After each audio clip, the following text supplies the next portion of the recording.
Assalamualaikum warahmatullahi wabarakatuh. Halo semuanya teman-teman. Selamat siang, selamat datang kembali di channel kesayangan kita, channel Ilo Entry, dan masih bersama saya Ilo. Dimanapun teman-teman berada, semoga teman-teman selalu dalam keadaan sehat walafiat tanpa kekurangan satu apapun. Amin, amin ya robbal alamin. Pada kesempatan yang baik ini, kami masih akan membawakan kisah dari Mas Untung Prasetyo, yaitu kisah Saraswati, dan sudah masuk yang keempat nih ya. Makin seru aja makin kesini kisah Saraswati ya teman-teman ya. Buat teman-teman yang suka membaca ya, bisa mengunjungi karya karsa daripada Mas Untung Prasetyo, dan di sana tulisannya keren-keren banget teman-teman. Dan sebelum kita masuk ke dalam kisahnya, buat teman-teman mungkin yang baru bergabung, kami ucapkan selamat bergabung. Silakan bisa diklik dulu tombol subscribe-nya. Jangan lupa lonceng notifikasinya dinyalakan agar teman-teman selalu mendapatkan notifikasi dari konten-konten yang akan kami upload di setiap harinya.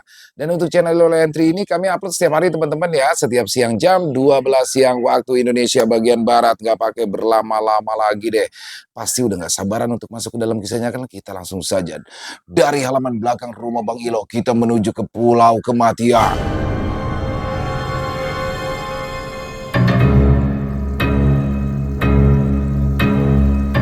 Misteri Pulau Kematian. Kisah Saraswati.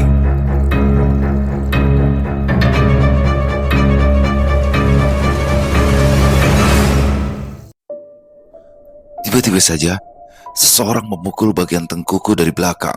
Aku lalu terjatuh dan tak sadarkan diri lagi, entah sudah berapa lama aku pingsan tadi. Dan alangkah terkejutnya aku ketika aku membuka kedua mataku, sekumpulan monyet-monyet liar sudah mengelilingi tubuhku dan melempariku dengan pasir pantai tempat aku berbaring. Pelan-pelan, monyet-monyet itu menjauh. Ketika aku bangun dan terduduk, kulihat di depan mataku kini birunya lautan yang luas menjadi pemandangan yang membuat kepalaku agak sedikit pusing.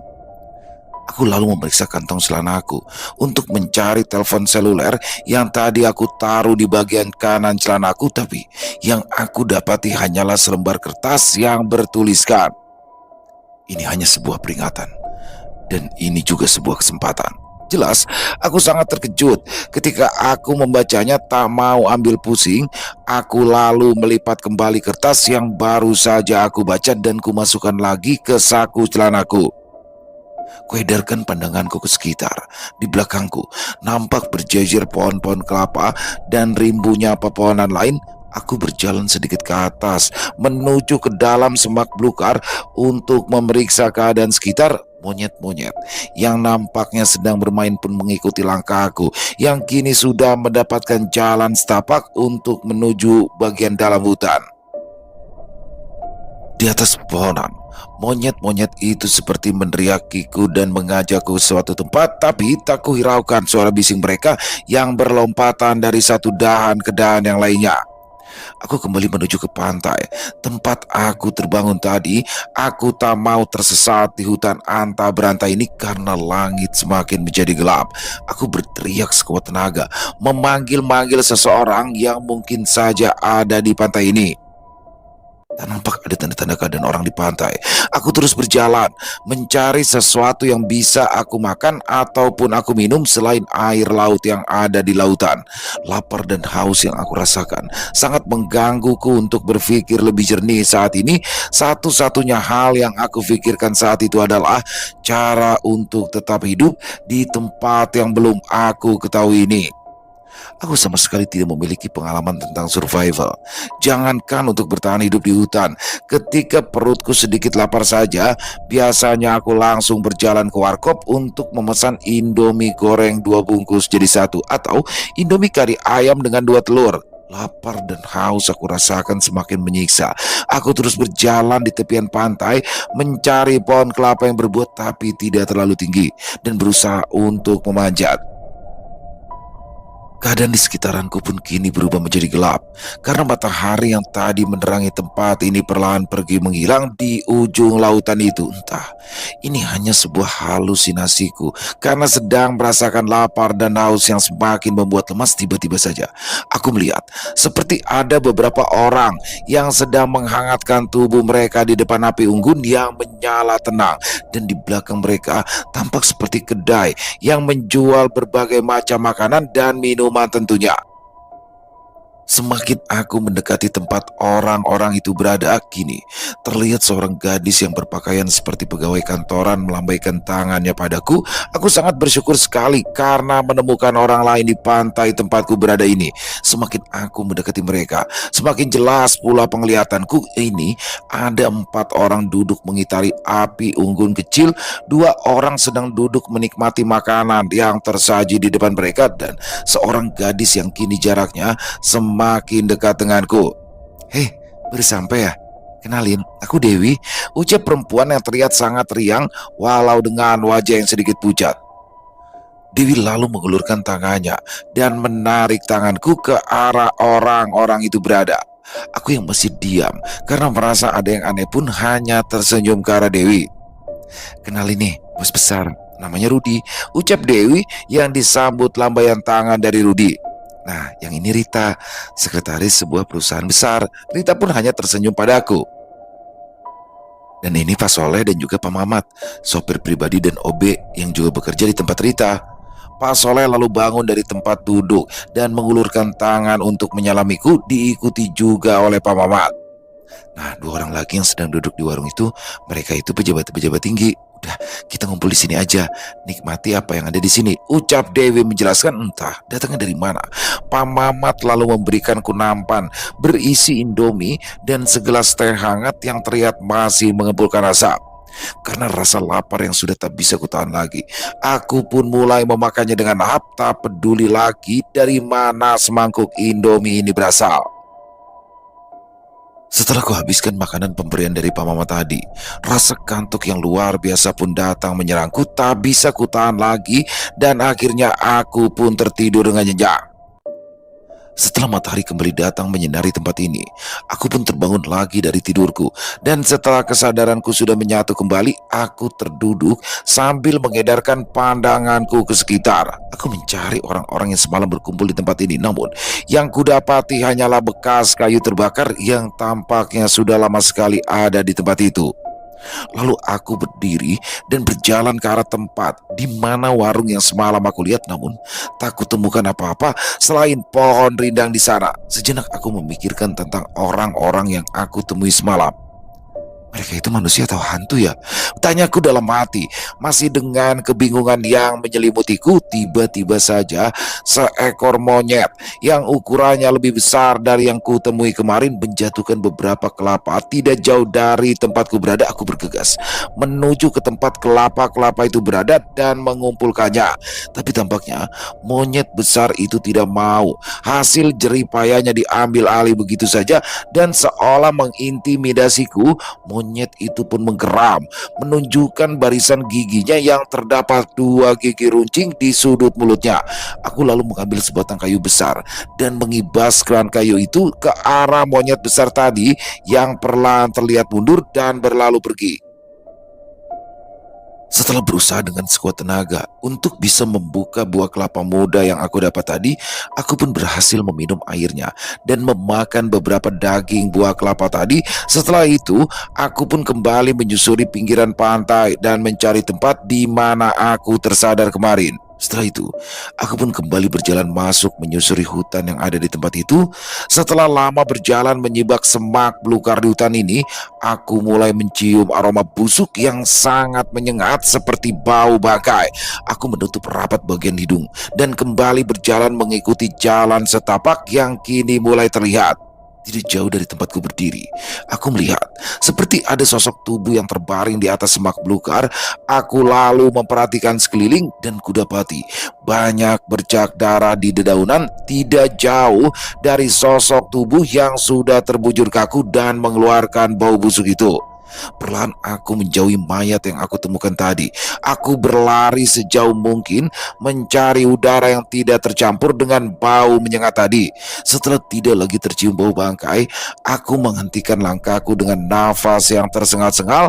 Setelah bergumul dengan rasa takutku, aku pun memberanikan diri dan berjalan kembali ke arah mayat yang aku temukan tadi. Baru beberapa langkah berjalan, aku menemukan sebuah kertas yang terlihat rapi dan hampir aku injak. Aku membuka kertas itu dan membacanya. Aku terkejut ketika mendapati tulisan yang sama seperti yang kemarin aku baca di sebuah kertas yang aku temukan di kantong celana. Ini hanya sebuah peringatan, dan ini hanya sebuah kesempatan. Kurungkan niat untuk kembali menghampiri sosok tubuh yang tergeletak dan sudah menjadi bangkai. Aku kembali ke bibir pantai untuk mengambil kelapa yang masih tersisa tadi. Sambil berusaha membuka kelapa muda yang sudah ada di depanku ini, aku teringat beberapa kejadian yang membuat aku bisa sampai di tempat ini. Perdebatan yang sempat terjadi antara aku dan Alex beberapa hari lalu memunculkan indikasi bahwa Alex lah yang mengirim aku ke tempat ini. Perdebatanku dengan kawan dan partner bisnisku itu memang disaksikan juga oleh Angga, saudara laki-laki dari Alex. Aku kembali menerka-nerka. Siapa orang yang tega membawa dan meninggalkanku di tempat ini dan juga meninggalkan pesan misterius itu? Aku tersadar ketika beberapa monyet hutan yang bertubuh sangat besar sudah mengelilingiku. Mereka menyeringai ke arahku dengan tatapan kebencian. Satu monyet tiba-tiba menyerangku, melompat ke arah wajahku, dan beberapa monyet lainnya segera bergabung mengoyak pakaian yang aku kenakan. Instingku membawaku berlari secepat mungkin ke arah perairan dan menceburkan diri ke dalamnya. Monyet-monyet yang segera berhamburan pergi. Ketika aku berlari ke arah air pun terlihat masih menatap penuh amarah padaku. Monyet sialan, gumamku dalam hati. Aku masih berada di dekat air sambil berjalan ke arah tempat aku bertemu dengan Dewi dan yang lainnya semalam. Monyet-monyet yang mengikutiku pun berhenti. Ketika samar-samar di kejauhan, aku melihat seseorang berjalan masuk ke dalam semak-semak. Aku pun berteriak, memanggil orang tersebut dengan nama-nama yang aku kenal semalam. Pak, Pak Soleh, Pak Mamat, teriakku yang membuat monyet-monyet yang mengikutiku pergi. Dewi, Rudi, teriakku. Tak ada jawaban yang aku dengar, hanya suara deburan ombak dan kicauan burung serta binatang-binatang lain yang bersaut-sautan. Mungkin waktu sudah menunjukkan sekitar pukul 12 siang karena matahari yang bersinar tanpa ditutupi awan sudah berada tepat di atas kepalaku. Aku berjalan ke arah semak di mana aku tadi melihat sekelebat orang berlari di sana untuk berjaga-jaga dari serangan monyet-monyet liar. Aku pun terus memegang kayu panjang yang aku dapat di bawah pohon rindang tadi. Belum terlalu jauh, aku memasuki semak-semak yang ada di pinggir pantai ini. Aku kembali dikejutkan dengan pemandangan yang sangat mengerikan ketika aku menjebak rumput yang menghalangi langkahku. Aku melihat 3 kerangka manusia yang terbaring saling berdekatan. Sejenak aku terpaku memandang ketiga tengkorak kepala manusia itu. Aku pun kembali berlari menerobos semak belukar dan rumput tinggi yang menghalangi langkahku seperti dikejar hantu. Aku yang merasa sangat ketakutan terus berlari sampai aku menceburkan diri ke air laut yang ada di pantai ini. Nafasku memburu dan terbatuk-batuk karena sempat meminum air yang terasa asin. Aku yang kebingungan menaiki bebatuan besar dan membaringkan tubuhku di atasnya. Perih dan sakit yang kini kurasakan membuat asa dalam jiwaku kian terkikis. Ketika mata ini terpejam, bayangan orang-orang yang aku sayangi pun muncul di benakku. Mereka mungkin sedang mencariku saat ini, bisikku dalam hati. Aku tidak boleh menyerah. Aku tidak boleh menyerah sekarang. Aku tidak ingin anak yang masih dalam kandungan istriku nanti lahir tanpa tahu di mana keberadaan ayahnya. Aku kembali terduduk dan melihat lautan yang membentang luas di hadapanku. Tuhanku lebih besar dari tempat ini, dan aku yakin pertolongan Tuhanku juga lebih luas dari lautan ini, gumamku yang terus menyemangati diri. Aku mengumpulkan keberanianku dan menguatkan mentalku serta terus meyakinkan diri.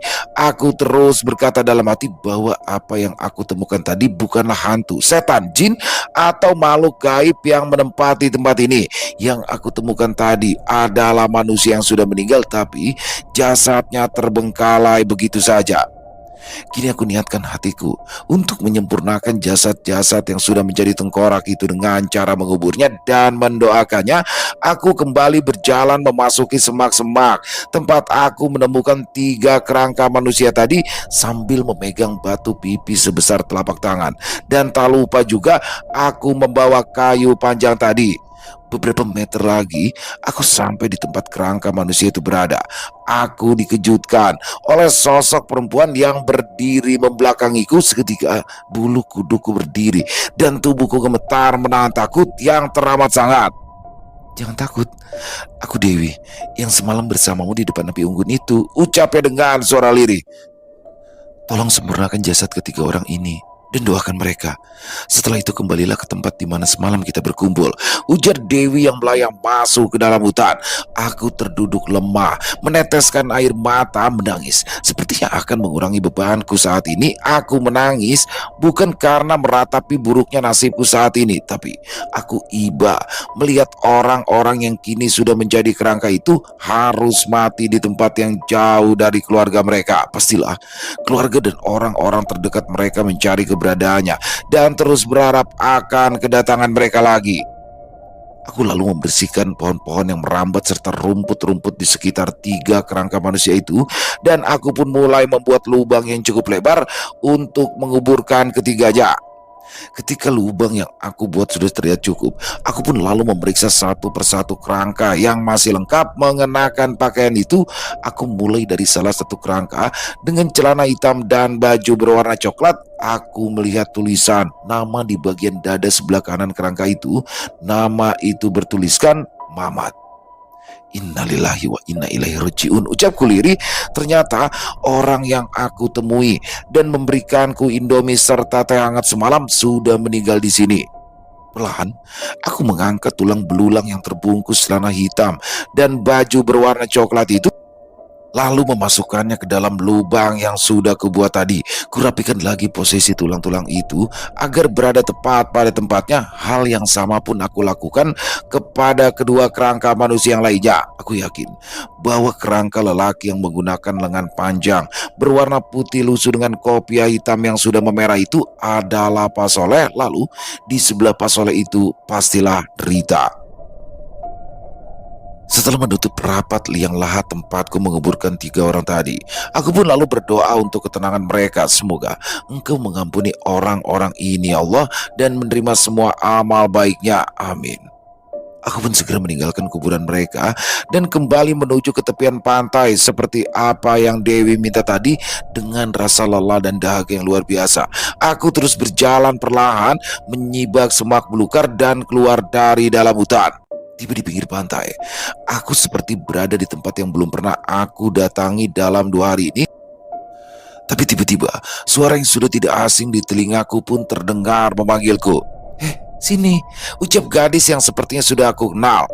Aku yang sudah tidak peduli lagi dengan ketakutan berjalan menghampiri Dewi yang sedang duduk di sebuah kursi dengan meja di depannya. "Nama kamu siapa?"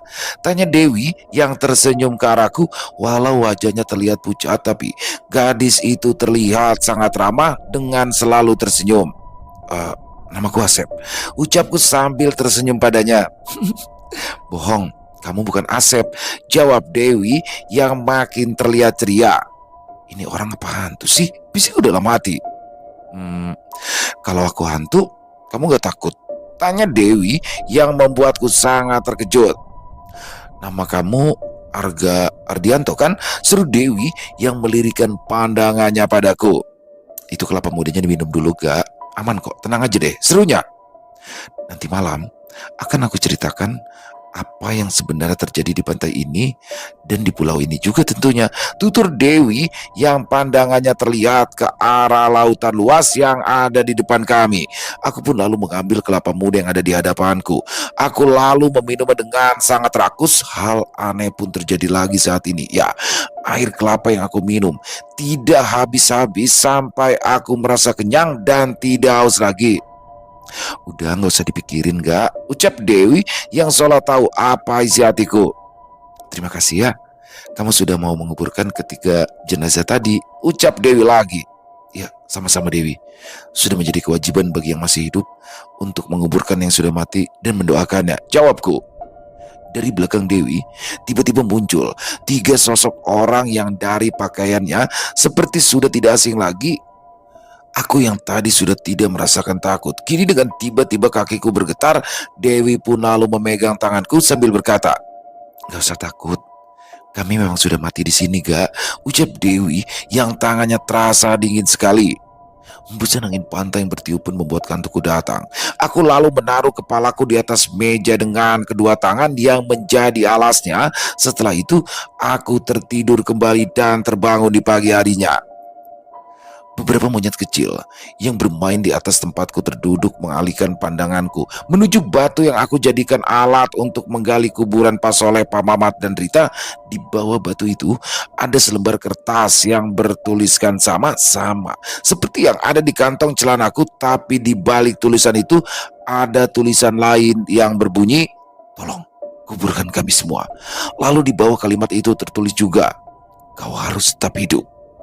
Aku berpikir keras, membaca tulisan yang sangat sulit aku artikan. Di tengah rasa kebingunganku, seekor monyet besar yang kemarin menyerangku pun sudah berada di sampingku dengan jarak yang begitu dekat. Monyet itu menatapku tajam dan menggelengkan kepalanya ketika aku memegang batu yang ada di sampingku, seakan memberitahu kalau kini dia tidak akan menyerang. Aku pun membalas dengan menganggukkan kepala. Setelah itu, monyet besar itu mengajakku untuk mengikutinya. Monyet itu melambaikan tangannya dan berjalan memasuki semak belukar.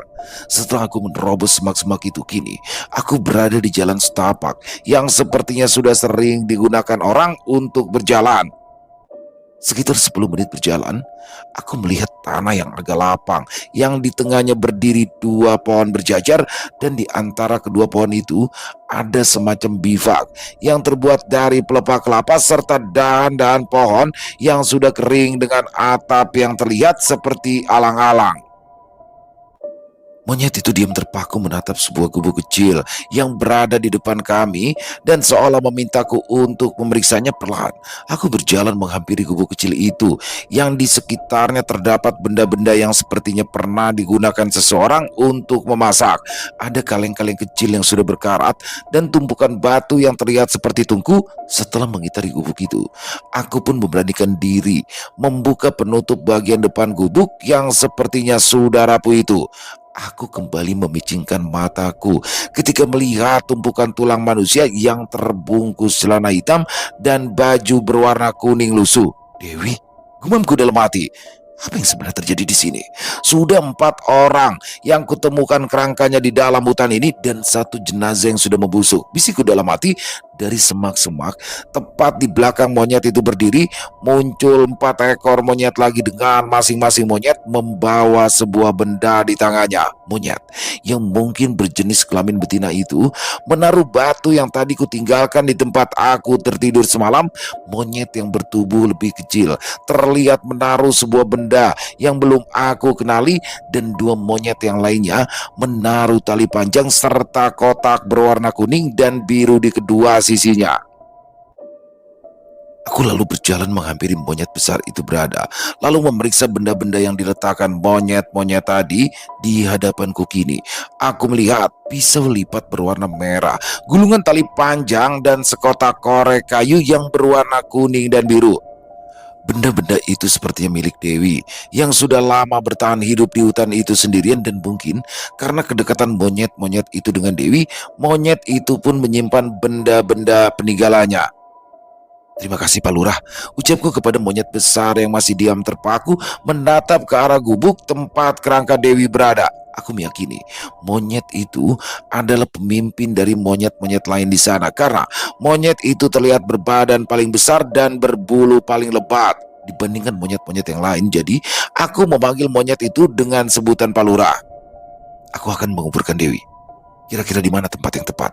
tanyaku kepada Pak Lurah yang terlihat masih termenung. Tiba-tiba saja, Palura berjalan ke arah barat sebelah kanan gubuk itu berada. Monyet-monyet lainnya pun mengikuti langkah Palura dan mulai mengorek-ngorek tanah yang mereka injak. Aku pun mengerti, mungkin tempat yang ditunjuk Palura itulah tempat yang tepat untuk aku menguburkan Dewi. Aku pun lalu mengambil batu yang kemarin aku gunakan untuk menggali kuburan Pak Soleh, Pak Mamat dan Rita. Aku mulai menggali perlahan dan membentuk lubang panjang yang tidak terlalu lebar tapi kubuat agak dalam. Palura membantuku menyingkirkan bebatuan yang aku temukan di dalam lubang. Sementara itu, keempat monyet yang lainnya nampak pergi meninggalkan aku dan Palura serta satu monyet betina. Di sela-sela aku menggali, aku bertanya kepada Palura yang juga ada di lubang. Aku menanyakan tentang Dewi dan ketiga kerangka manusia lainnya yang sudah aku kuburkan kemarin. Pak Lurah hanya diam saja. Memang dia tidak akan mengerti apa yang aku ucapkan. Untuk menghibur diri, aku kembali bertanya kepada Pak Lurah. Apakah itu pasanganmu, Pak Lurah? Tanyaku sambil memandang ke arah monyet betina yang masih setia menunggu itu. Palura menjawab sambil menepuk-nepukkan dadanya. Aku yang merasa terhibur oleh tingkah lucu dari Palura kembali melontarkan pertanyaan lagi. Kalau pasanganmu aku ambil, apakah kau memperbolehkannya? Tanyaku sambil tertawa. Palura pun lalu meloncat ke atas dan memeluk tubuh pasangannya sambil berteriak-teriak. Cuma bercanda. Lagian mana mungkin aku mau sama monyet, ucapku sambil tertawa lepas. Tanpa terasa, lubang untuk menguburkan kerangka Dewi pun sudah siap. Aku lalu berjalan menuju ke arah gubuk untuk mengambil tulang-tulang itu. Tapi sebelum aku melakukan itu, aku melihat beberapa butir kelapa hijau sudah berada di antara benda-benda pemberian monyet-monyet tadi. Palura bersama Bulura pun berjalan beriringan menuju tempat kelapa itu berada. Sebutir kelapa pun diberikan Palura padaku. Lalu Bulura memberikan pisau lipat yang bertuliskan inisial D kepadaku. Aku membolak-balikan pisau lipat yang kini ada di tanganku dan aku menduga memang benar pisau ini adalah milik Dewi terlihat dari inisial huruf yang mulai memudar. Tak terasa, langit pun semakin gelap. Aku baru saja selesai menguburkan kerangka tubuh milik Dewi. Semua berjalan lancar tanpa kendala dan tidak lupa aku membuat penanda dari kayu yang kudapat di sana dan mengguratkan nama Dewi di atas tempurung kelapa muda yang sudah aku lap tadi. Aku sendirian di tempat itu tanpa merasa takut lagi. Palura dan Bulura serta monyet-monyet muda tadi juga pergi meninggalkanku. Aku mencari ranting-ranting kering yang akan kujadikan api unggun malam ini. Gubuk buatan Dewi aku biarkan tetap pada tempatnya semula dan aku membuat tempat baru untuk tidurku malam ini. Malam ini, sambil masih menerka-nerka, siapakah gerangan orang yang sengaja membuangku ke tempat ini? Aku juga menunggu kemunculan sosok Dewi atau orang-orang yang aku temui di malam pertama aku berada di pulau ini. Sampai menjelang aku tertidur pun, tidak ada tanda-tanda kemunculan mereka. Aku akhirnya tertidur beralaskan rumput-rumput kering serta dedaunan hijau yang bisa membuatku terasa hangat. Ketika matahari hampir tenggelam di ujung lautan biru, aku melihat sebuah kapal berwarna putih dengan kibar bendera merah putih yang hampir mencapai daratan di pantai ini. Dari dalam kapal, turunlah sepasang muda-mudi yang nampak menaiki kapal karet kecil menuju pantai. Pandanganku pun agak sedikit kabur. Lalu, aku mengusap mataku dengan kedua tanganku. Setelah itu, terlihat pasangan itu sudah ada di depanku berjalan di tepian pantai bergandengan tangan. Aku yang merasa mengenali sosok pemuda dan gadis yang bersamanya itu lalu berusaha menyapa mereka. Mas Angga, alhamdulillah, akhirnya ada yang datang juga ke pulau ini. Ucapku ke arah Angga, tapi anehnya, Mas Angga yang merupakan kakak tertua dari Alex terlihat lebih muda dibanding yang beberapa hari kemarin aku lihat. Dan anehnya lagi, mereka juga seolah-olah tidak melihat keberadaan dan terus berlalu dari hadapanku. Tiba-tiba, kepalaku terasa pusing dan pandanganku menjadi buram. Aku menggeleng-gelengkan kepalaku agar pandanganku kembali jernih. Dewi, minta tolong Wi, bawa aku keluar dari tempat ini. Mas Angga tolong saya mas. Ucapku membelas di depan kedua pasangan itu. Namun tetap saja mereka tidak bereaksi seolah mereka tidak melihat dan mendengarku. Aku akan meninggalkanmu di sini Wi, ucap lelaki dengan perawakan tinggi itu. Memangnya kenapa, Mas? Apa aku bersalah padamu sehingga kau meninggalkanku di sini? Jawab Dewi dengan tenang serta senyumnya yang begitu manis. Entah apa yang terjadi. Ayahku mau kita berpisah. Jawab Pasangga.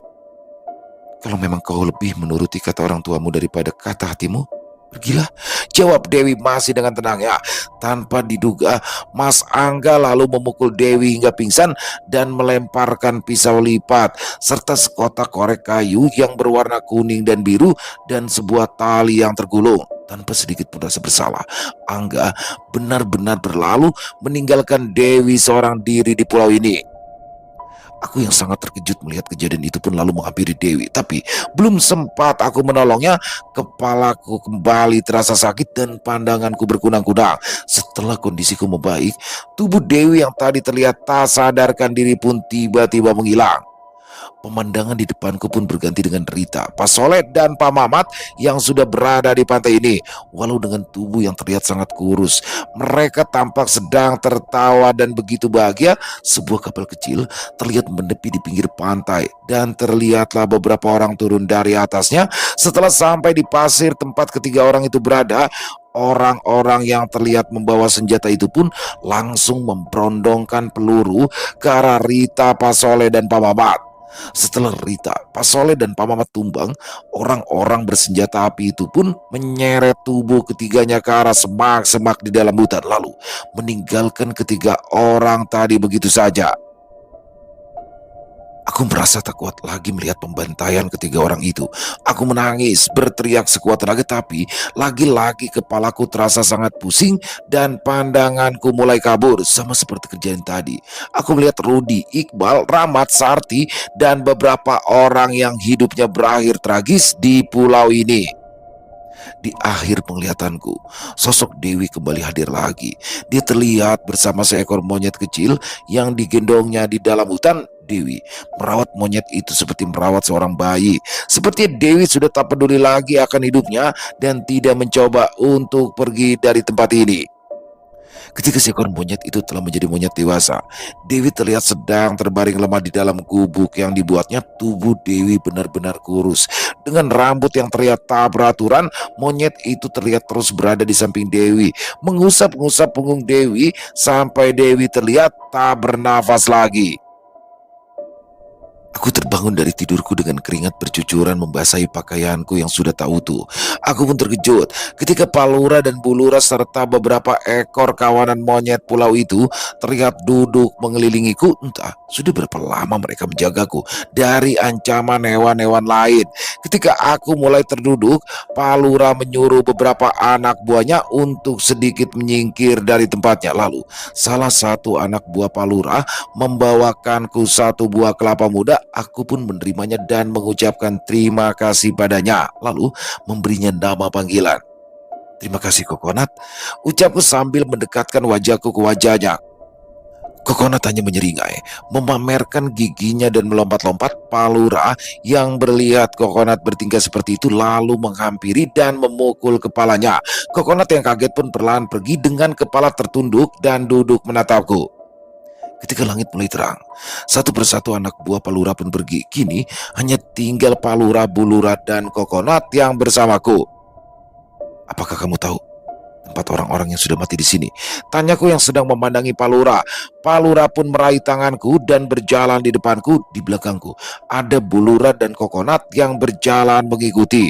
Palura menuntunku ke bagian lain di pulau ini, membuka semak belukar di hadapannya seperti sedang membuatkan jalan untukku melangkah. Akhirnya aku dan rombongan Palura tiba di sebuah batu yang berlubang dan tertutup tumbuhan-tumbuhan rambat serta dedaunan kering. Palura pun langsung menyingkirkan batang-batang kering dan tumbuhan rambat serta daun-daun kering yang menutupi lubang tersebut tanpa dikomando lagi. Beberapa anak buah Palura yang baru datang langsung ikut membantu. Tapi kini aku tidak melihat Kokonat dan Bulura di sana. Aku sudah bisa menebak pasti Kokonat sedang mencarikanku kelapa muda segar, pikirku. Setelah lubang yang tidak terlalu dalam itu sudah bersih dari tumbuh-tumbuhan rambat, aku kembali melihat tumpukan kerangka manusia ada di dalam sana. Tidak seperti kemarin. Proses pemakaman kerangka-kerangka manusia ini sangatlah rumit. Aku yang masih dibantu Palura dan beberapa kawanannya harus mengambil dulu tulang-tulang manusia itu dari dalam lubang secara perlahan. Setelah semua di atas, aku lalu menata dan menyatukan tulang-tulang itu sesuai tempatnya. Ada 5 tengkorak manusia dan 5 baju serta celana yang sudah tidak utuh lagi. Setelah seharian bergumul dengan tulang belulang tanpa sedikit pun rasa takut, akhirnya aku dan rombongan Palura selesai menguburkan di satu tempat yang sama. Tidak lupa aku memberikan tanda di bagian atas kepala mereka satu persatu. Lelah yang kurasa saat ini membuatku ingin segera memejamkan mata. Aku tak mau terus larut memikirkan siapa yang membawaku ke pulau ini. Aku harus tetap hidup dan pulang dengan selamat dari tempat ini. Malam pun telah tiba. Hembusan angin laut terasa menusuk hingga ke tulang. Aku yang baru saja terlelap kembali terbangun dari tidur ketika Dewi menepuk pundaku. "Kenapa tidur di sini?" tanya Dewi yang teriak-teriak seperti biasanya. "Di sini berbahaya. Orang yang menaruhmu di tempat ini pasti akan kembali." "Ah, masa sih, Wi? Untuk apa mereka kembali lagi?" tanyaku yang penasaran. "Ya untuk membunuhmu." "Kamu pikir untuk apa lagi?" jawab Dewi yang terlihat sedikit ketus. "Jangan pernah berpikir akan ada orang baik yang akan datang menyelamatkanmu.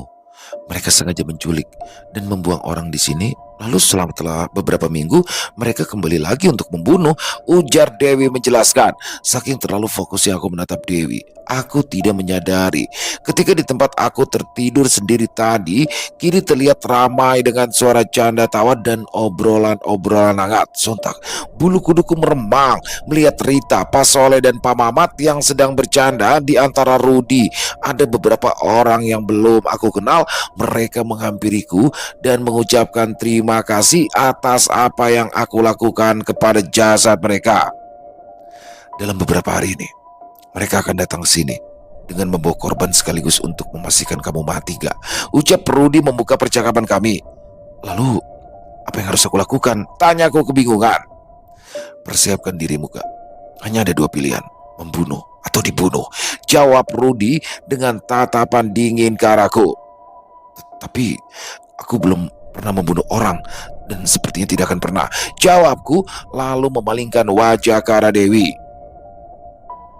"Pulau ini adalah milik keluarga Gunawan dan pulau ini memang sengaja dibiarkan kosong tanpa penghuni. Tujuannya adalah untuk membuang orang-orang yang sedang bersengketa dengan keluarga Gunawan dan kerabat serta orang-orang dekat mereka." Dewi mulai menceritakan sejarah tentang pulau kecil ini.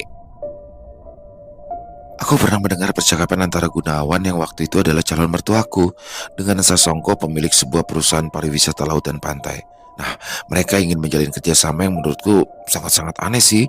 Ya, Gunawan itu adalah salah seorang pengusaha sukses yang pernah berkarir juga di pemerintahan. Ide gila Gunawan adalah membuat perusahaan jasa yang menawarkan pembunuhan, penculikan, dan juga penyekapan. Aku yang sempat mendengar ide gila dari Gunawan sempat merasa takut. Tapi Angga meyakinkanku kalau ayahnya tidak akan melukaiku sedikit pun. Ya tentunya aku harus diam. Tapi ternyata takdir berkata lain. Justru Angga yang membawaku ke pulau ini, lalu meninggalkanku seorang diri di sini.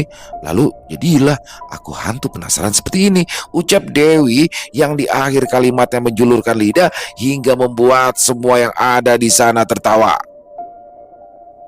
"Tapi sebelum aku berhasil bertahan hidup selama 2 tahun di sini, ternyata Rudi dan 4 orang yang kau temukan kerangkanya di dalam lubang tadi lebih dulu menghuni pulau ini.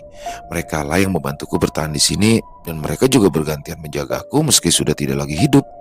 Beberapa tahun setelah kematianku, datanglah Rita, Pak Soleh dan Pak Mamat dan beberapa orang-orang yang sedang duduk berkumpul di sana menyusul kemudian."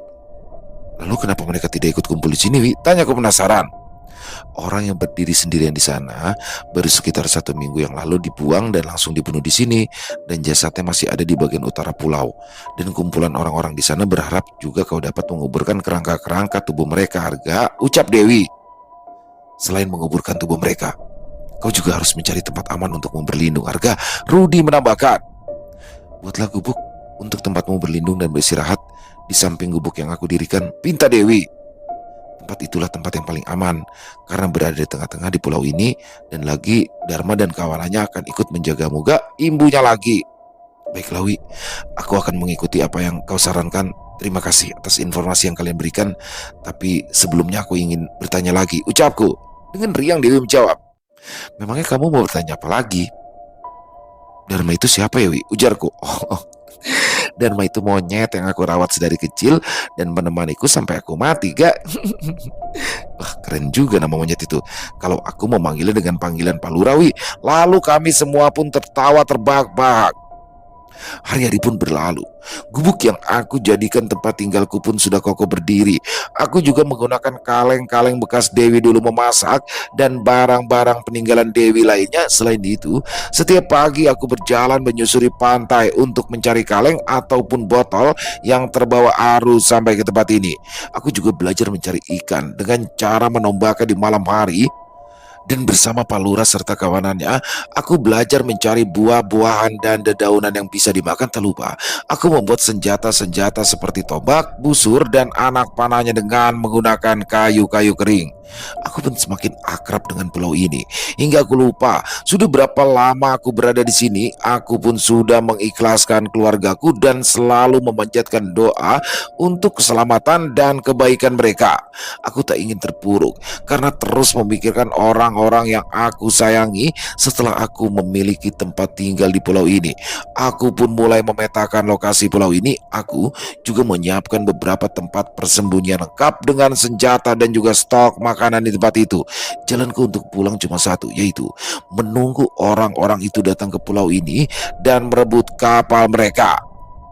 Pencarian kerangka orang-orang yang bernasib sama seperti Rudi pun aku lanjutkan. Tak lupa juga aku mengajak Palura serta kawanannya untuk membantu. Ikatan batin antara aku dan Palura serta kawanannya terjalin cukup erat. Aku seperti mengerti bahasa tubuh yang mereka lakukan untuk berkomunikasi denganku. Setiap malamnya, Dewi pun selalu menemaniku, baik secara langsung maupun lewat mimpiku. Rita, Pak Soleh, dan Pak Mamat selalu datang bertiga. Mereka seperti grup yang tidak dapat dipisahkan. Rudi yang mulai sering mendatangiku pun mengajariku tentang cara berperang dan membuat pertahanan. Aku pun mulai penasaran dengan sosok Rudi. Lalu, aku mulai bertanya tentang kehidupannya dulu dan alasan apa yang membuat hidupnya harus berakhir di tempat ini.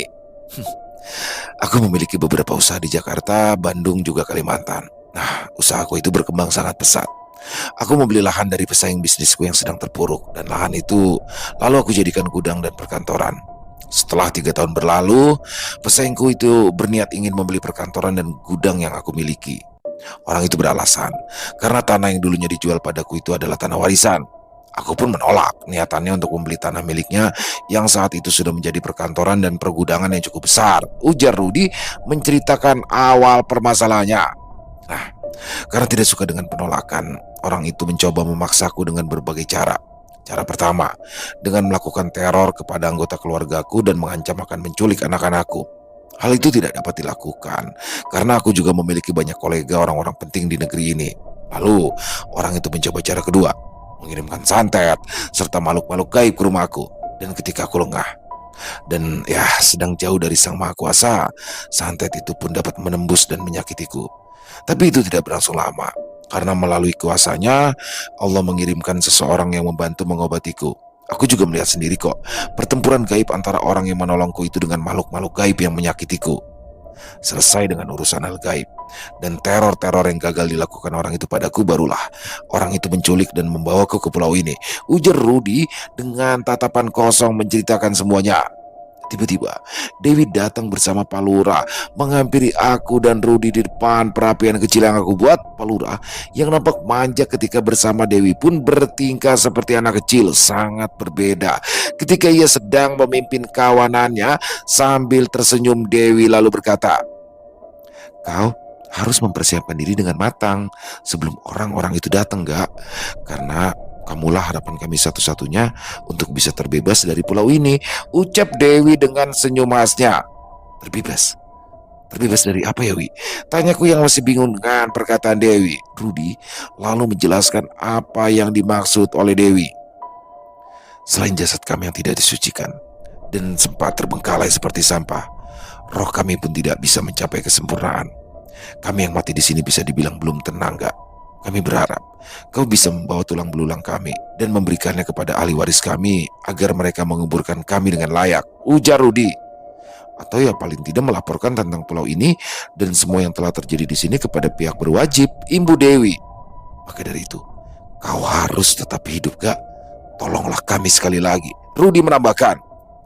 Baik, aku akan berusaha semaksimal mungkin, jawabku mantap sambil menatap keduanya.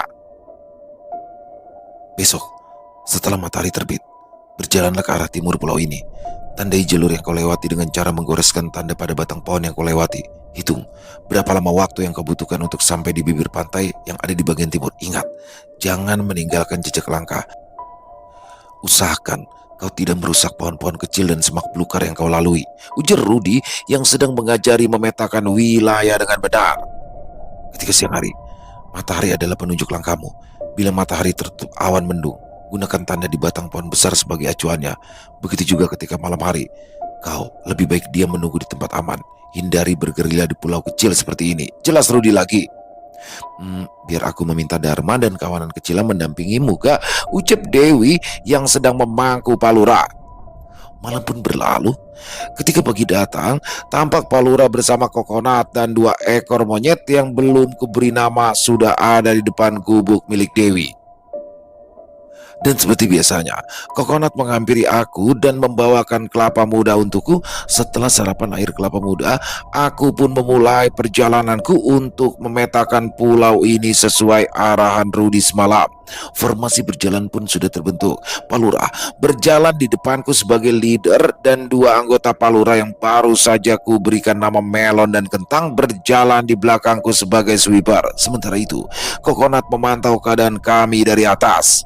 Aku terus memperhatikan sekitarku dengan seksama dan mengingat-ingat pohon-pohon besar yang aku dan timku lewati. Setelah berjalan sekitar 3 jam lamanya, aku pun mulai mendengar suara deburan ombak. Sepertinya sebentar lagi pantai di bagian timur pulau ini akan terlihat.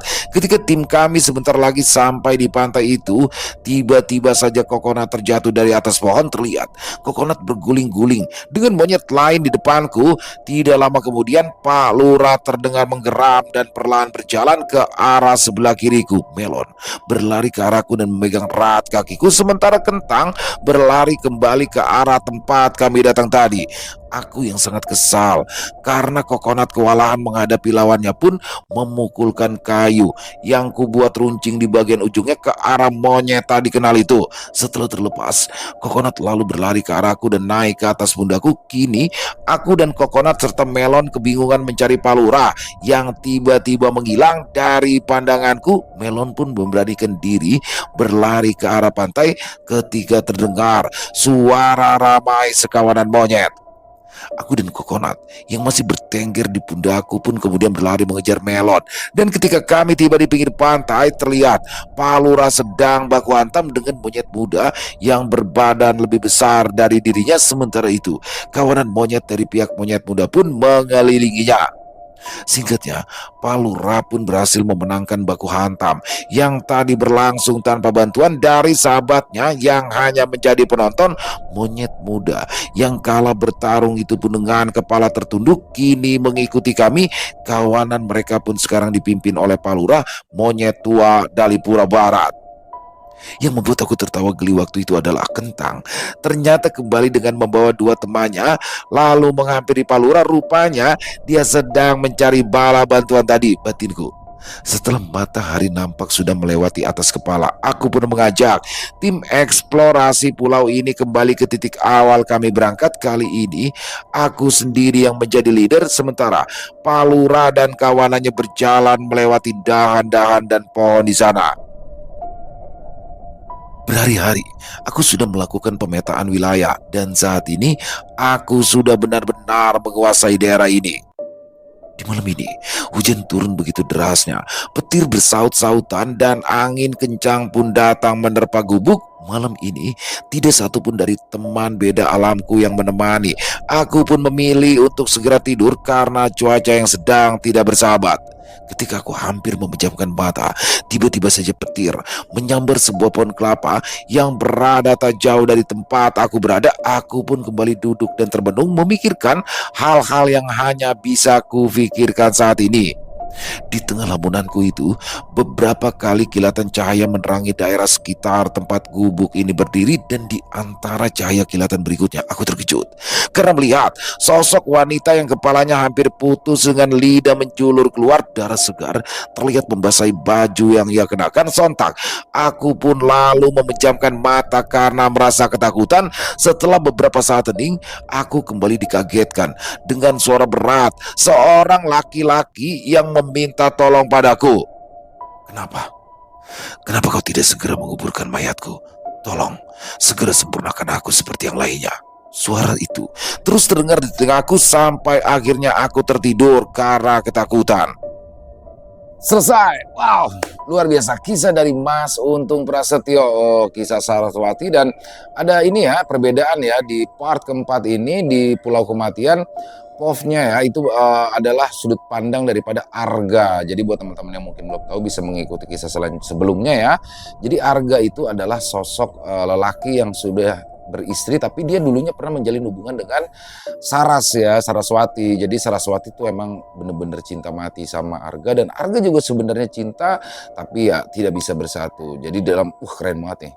Ini kalau saya inget-inget kayak film Castaway nih ya, filmnya si siapa, Tom Hanks ya. Teman-teman mungkin ada yang pernah inget nih. Jadi dia yang terdampar di pulau, harus survive ya, harus bertahan hidup di pulau seorang diri nih. Hampir-hampir mirip nih kalau saya lihat nih. Dan emang jadi kebayang sih, kita kayak ada di situ dan harus bertahan hidup di pulau terpencil ya, yang tidak ada siapapun di sana, ditambah lagi dengan kejadian-kejadian mistis yang dialami oleh Arga. Dan di sini ada benang merahnya teman-teman. Jadi sosok-sosok yang disebutkan di dalam kisah barusan kayak Dewi, Pak Soleh, Pak Mamat dan lain-lain itu adalah sosok arwah yang sudah menuntut balas di part 3 sebelumnya ya. Jadi menarik banget nih. Buat besok, buat part 5-nya pokoknya jangan sampai ketinggalan karena makin seru aja. Buat Mas Untung terima kasih atas kisah yang luar biasanya, dan buat teman-teman mungkin yang punya komentar lain, punya pendapat lain tentang kisah barusan, bisa menuliskan di kolom komentar ataupun hanya sekedar saling menyapa, silakan. Insya Allah kami akan menjawabnya satu persatu. Dan buat teman-teman yang suka dengan videonya bisa diklik tombol like-nya, tombol jempolnya boleh juga dong dibantu ya, share link videonya ini ke teman-teman yang lain agar juga ikut merasa terhibur. Buat yang belum subscribe, dong bisa diklik dulu tombol subscribe, jangan lupa lonceng notifikasinya dinyalakan agar teman-teman selalu mendapatkan notifikasi dari konten-konten yang akan kami upload di setiap harinya. Dan kami juga ingin mengucapkan terima kasih ya kepada seluruh teman-teman yang sudah selalu setia hadir, yang sudah selalu mendukung kami. Karena teman-temanlah kami selalu bersemangat berkarya di setiap harinya. Di akhir kata saya Ilo mengucapkan permohonan maaf apabila mungkin dalam pembawaan kisahnya barusan ada kata-kata saya yang salah ataupun ada kata-kata saya mungkin yang kurang berkenan. Saya mohon dibukakan pintu maaf yang seluas-luasnya. Sampai berjumpa lagi besok jam 12 siang masih bersama saya Ilo di channel Ilo Entry. Salam sehat, sukses, bahagia selalu untuk kita semua. Assalamualaikum warahmatullahi wabarakatuh.